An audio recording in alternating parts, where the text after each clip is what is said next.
গাজায় ইসরায়েলি অবরোধ ভাঙতে সমুদ্রপথে রওনা দিচ্ছে ৪৪ দেশের ত্রাণবাহী জাহাজ। পারমাণবিক কর্মসূচি চালিয়ে যাওয়ায় আবারও আন্তর্জাতিক নিষেধাজ্ঞার মুখে ইরান। ভেঙে পড়ছে অর্থনীতি। পোল্যান্ডে নিয়ন্ত্রণ হারিয়ে দুর্ঘটনার কবলে F-16 যুদ্ধবিমান, নিহত অভিজ্ঞ পাইলট। ইসরায়েলি অবরোধ ভাঙতে আবারও সমুদ্রে নামছে ত্রাণবাহী জাহাজ। এই জাহাজগুলোতে রয়েছে জীবন বাঁচানোর মতো জরুরি খাবার ও ঔষধ, যা গাজার মানুষের জন্য খুবই প্রয়োজন।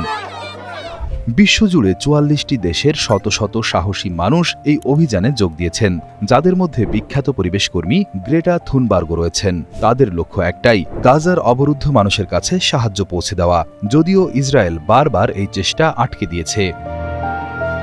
গাজা উপত্যকা গত ১৫ বছর ধরে ইসরায়েলের কঠোর অবরোধের মধ্যে রয়েছে। ২০২৩ সালের ৭ অক্টোবর হামাসের হামলার পর এই অবরোধ আরও তীব্র হয়েছে, যা সেখানকার মানুষের জীবনকে দুর্বিষহ করে তুলেছে। জাতিসংঘের শরণার্থী বিষয়ক সংস্থার মতে ২০২৫ সালের আগস্ট মাস পর্যন্ত প্রায় ১০০ শিশু অপুষ্টিতে মারা গেছে। এই মানবিক বিপর্যয়ের মুখে অধিকার কর্মীরা বসে নেই। তারা গ্লোবাল সুমুদ ফ্লোটিলা নামে একটি বিশাল নৌবহর প্রস্তুত করেছেন। এই নৌবহরে যোগ দিয়েছেন ৪৪টি দেশের শত শত অধিকার কর্মী। সুইডিশ পরিবেশ অধিকার কর্মী গ্রেটা থুনবার্গ এবং পর্তুগিজ বাম রাজনীতিক মারিয়ানা মোর্তাগুয়াও এই বহরের অংশ। তবে এই পথ সহজ নয়। অতীতেও ত্রাণবাহী জাহাজ গাজায় পৌঁছানোর চেষ্টা করেছে, কিন্তু ইসরায়েলি বাহিনী তাদেরকে আটকে দিয়েছে। ২০১০ সালে তুরস্কের নেতৃত্বে মাভি মারমারা ফ্লোটিলা গাজার অবরোধ ভাঙার চেষ্টা করলে ইসরায়েলি বাহিনী গুলি চালায়, যাতে ১০ জন নিহত হন। এটি ছিল একটি মর্মান্তিক ঘটনা, যা আন্তর্জাতিক মহলে ব্যাপক সমালোচিত হয়েছিল। Global Sumud flotilla launch steering কমিটির সদস্য সাইফ আবু কেশেক দাবি করেন, কোনো কিছুই সফল হবে না যদি সবাই এগিয়ে না আসে। ইসরায়েলি সরকারের আন্তর্জাতিক আইনের প্রতি একেবারেই শ্রদ্ধা নেই, মানবাধিকারের প্রতিও শ্রদ্ধা নেই এবং কনভেনশনের প্রতিও শ্রদ্ধা নেই। সবকিছুই সম্ভব যদি না সরকার এবং দেশগুলি ইসরায়েলকে সাহায্য বন্ধ করার সিদ্ধান্ত না নেয়। সিন্টা গাজা মালয়েশিয়ার সদস্য মুহাম্মদ নাদির আল নুরি বলেছেন, এটি হবে সবচেয়ে বড় বহর। তাদের আশা, এই অবরোধ ভাঙতে তারা সফল হবেন। নৌকার দিক থেকে এটি হবে সবচেয়ে বড় মানবিক বহর। ইতিহাসের এত দেশ, এত মানুষ ও সমর্থন নিয়ে এর আগে কোনো মানবিক উদ্যোগ হয়নি। বলা যায় এটি হতে যাচ্ছে সবচেয়ে বড় আয়োজন। গাজার মানুষের জন্য আন্তর্জাতিক সাহায্য অত্যন্ত জরুরি। ত্রাণবাহী জাহাজগুলো শুধু খাবার বা ঔষধ বহন করছে না, তারা বহন করছে আশা এবং সংহতির বার্তা। বিশ্ব তাকিয়ে আছে, এই জাহাজগুলো কি এবার গাজার মানুষের কাছে পৌঁছাতে পারবে, নাকি আবারও তাদের পথ আটকে দেওয়া হবে।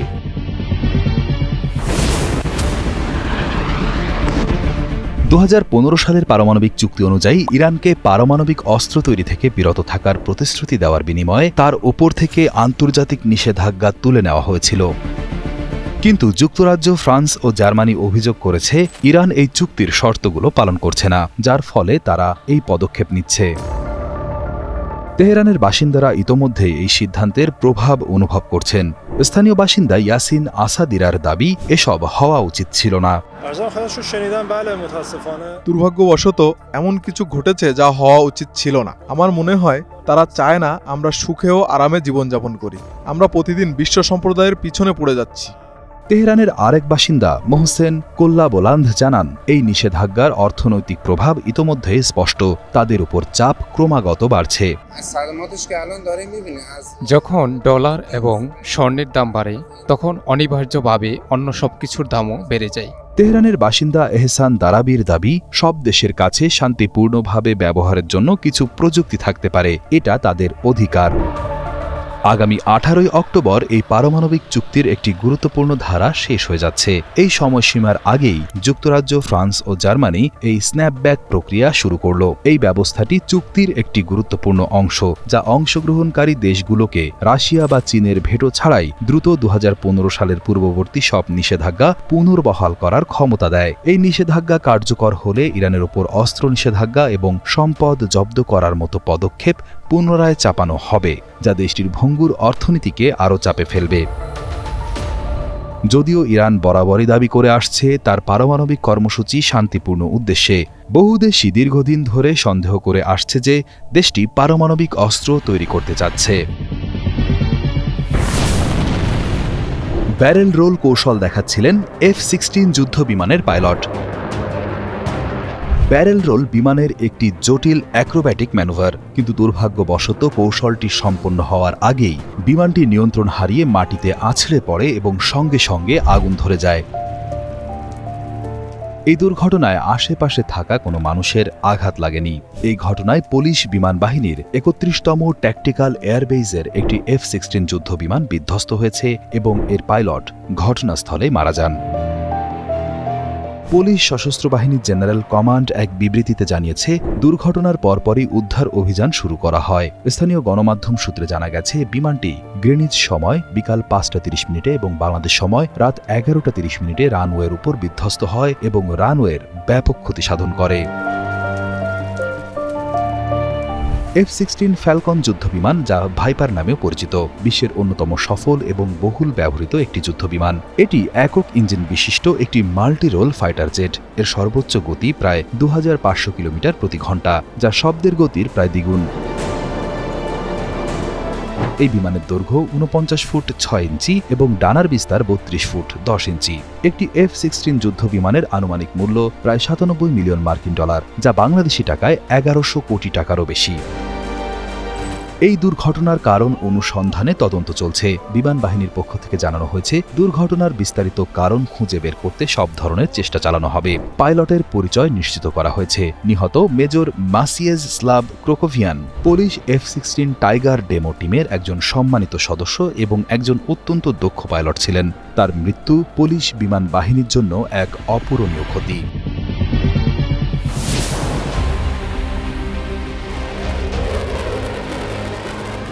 ভেনেজুয়েলা এবং যুক্তরাষ্ট্রের মধ্যে সামরিক উত্তেজনা ক্রমাগত বৃদ্ধি পাচ্ছে। সম্প্রতি ক্যারিবিয়ান অঞ্চলে মার্কিন নৌবহরের উপস্থিতির জবাবে ভেনেজুয়েলা বিশাল সামরিক মহড়ার আয়োজন করেছে। দেশটির প্রেসিডেন্ট নিকোলাস মাদুরো অভিযোগ করেছেন, যুক্তরাষ্ট্র তাদের সম্পদ লুট করতে চাইছে এবং সামরিক উত্তেজনা তৈরি করে ভেনেজুয়েলাকে উপনিবেশ বানানোর চেষ্টা করছে। এর প্রতিবাদে ভেনেজুয়েলা সার্বভৌমত্ব লঙ্ঘনের অভিযোগে ওয়াশিংটনের বিরুদ্ধে জাতিসংঘের কাছে একটি অভিযোগপত্র জমা দিয়েছে। অন্যদিকে ভেনেজুয়েলা কলম্বিয়ার সীমান্তে সৈন্য পাঠাচ্ছে কলম্বিয়ার প্রেসিডেন্ট পেত্রো তার এক্স অ্যাকাউন্টে লিখেছেন, তিনি সীমান্তে আরও সৈন্য পাঠিয়েছেন যেন অপরাধী চক্র কমে যায় এবং কলম্বিয়ার নিরাপত্তা বাড়ে। তিনি আরও বলেছেন, অন্য দেশ যেন ভেনেজুয়েলায় আক্রমণ না করে, কারণ ল্যাটিন আমেরিকার দেশগুলোর সমস্যা তাদের নিজেদেরই সমাধান করা উচিত। ভেনেজুয়েলার সীমান্তে বসবাসকারী মানুষেরা এ বিষয়ে ভিন্ন কথা বলছেন। একজন নারী বলছেন, তিনি চান না যে কলম্বিয়া ভেনেজুয়েলার সমস্যা নিয়ে মাথা ঘামাক, কারণ কলম্বিয়ার নিজেদের অনেক সমস্যা আছে। একজন নারী বলেছেন, তিনি খুশি কারণ এতে নিরাপত্তা বাড়বে যতক্ষণ না সীমান্ত বন্ধ করে দেওয়া হয়। কলম্বিয়ার বাসিন্দা ইয়ারলি দাজা বলেছেন, সেনারা তাদেরকে বলেছে ভেনেজুয়েলায় কোনো ঝামেলা হলে কলম্বিয়াকে রক্ষা করার জন্য তারা এখানে আছে। আমি সামরিক বাহিনী পাঠানোর সাথে একমত নই, কারণ প্রেসিডেন্টের উচিত কলম্বিয়ার রাষ্ট্র নিয়ে বেশি চিন্তা করা। প্রত্যেকেরই নিজস্ব সমস্যা রয়েছে। কলম্বিয়ার সীমান্ত এলাকার বাসিন্দা লুইদা ম্যান্ড্রিক জানান, তিনি সেনা সীমান্তে পাঠানোর বিষয়ে একমত নন। আমি সেনাবাহিনীর সদস্যদের সাথে কথা বলেছি। তারা আমাকে কেবল বলেছে যে ভেনেজুয়েলায় কোনো বিরোধ দেখা দিলে কলম্বিয়ার পক্ষকে রক্ষা করার জন্য নিরাপত্তা ব্যবস্থা গ্রহণে এটি করা হয়েছে। একটি গ্রামে স্কুল আছে, দোকান আছে, ঘরবাড়ি আছে, মাঠে বাচ্চারা খেলছে। হঠাৎ কয়েক বছরের ব্যবধানে সেগুলো একে একে সমুদ্রের তলায় হারিয়ে যাচ্ছে। এমনটাই ঘটছে হন্ডুরাসের দক্ষিণের ফনসেকা উপসাগরের সিরেনো নামের গ্রামে। ২০০৫ সাল থেকে এখন পর্যন্ত সমুদ্র প্রায় ১০৫ মিটার জমি গ্রাস করেছে। এই দূরত্বটা প্রায় একটা বড় ফুটবল মাঠের দৈর্ঘ্যের সমান। অর্থাৎ যে মাঠে আগে শিশুরা খেলত, সেখানে আজ শুধু সমুদ্রের ঢেউ আছড়ে পড়ছে। গ্রামের স্কুলে আগে ৪০০ জনেরও বেশি শিশু পড়াশোনা করত, সেটাও ভেঙে গেছে। হোটেল, দোকানপাট, এমনকি বড় বড় ভবন সবকিছুই সমুদ্র গিলে ফেলেছে। অনেক পরিবার দাবি করছে, এক রাতে এক ঢেউ এসেই তাদের ঘরবাড়ি ভাসিয়ে নিয়ে গেছে। গ্রামের একজন জেলে হেক্টর গালিন্ডো জানান, সমুদ্র কাউকে রেহাই দেয় না। ৩ মাস আগে মাত্র একটি বড় ঢেউয়ে মাছ রাখার ঘর পুরো ভেসে গেছে। এখানকার মানুষের জীবিকা ছিল মাছ ধরা আর পর্যটন, কিন্তু সমুদ্র ভাঙন আর ঝড় বৃষ্টির কারণে মাছও কমে গেছে, পর্যটকেরাও আর আসে না। আগে যেসব ম্যানগ্রোভ বন ছিল, যেখানে মাছেরা লুকাতো আর বড় হতো, সেগুলো নষ্ট হয়ে গেছে। ফলে শার্ক, সোর্ডফিশ বা ডলফিনের মতো বড় মাছও আর ধরা পড়ে না। পরিসংখ্যান বলছে গত শতাব্দীতে সমুদ্রের পানি ২০ সেন্টিমিটার বেড়েছে, আর এর অর্ধেকটাই ঘটেছে গত ৩০ বছরে। এর অর্থ এখন সমুদ্র অনেক দ্রুত বেড়ে যাচ্ছে। একটি পরিবেশ সংরক্ষণ সংস্থা জানিয়েছে হন্ডুরাসের প্রায় ১৭০০ পরিবার এমন বিপদের মুখে আছে। শুধু সুইডেনও নয়, আরও অনেক গ্রাম ধীরে ধীরে হারিয়ে যাচ্ছে। এটা শুধু হন্ডুরাসের সমস্যা নয়, জলবায়ু পরিবর্তনের কারণে পৃথিবীর অনেক সমুদ্র পাড়ের গ্রাম শহর একই রকম ঝুঁকিতে আছে। বিজ্ঞানীরা বলছেন যদি এখনই ব্যবস্থা নেওয়া না হয়, তাহলে আগামী প্রজন্মের অনেকেই তাদের জন্মভিটা আর কখনো দেখতে পাবে না।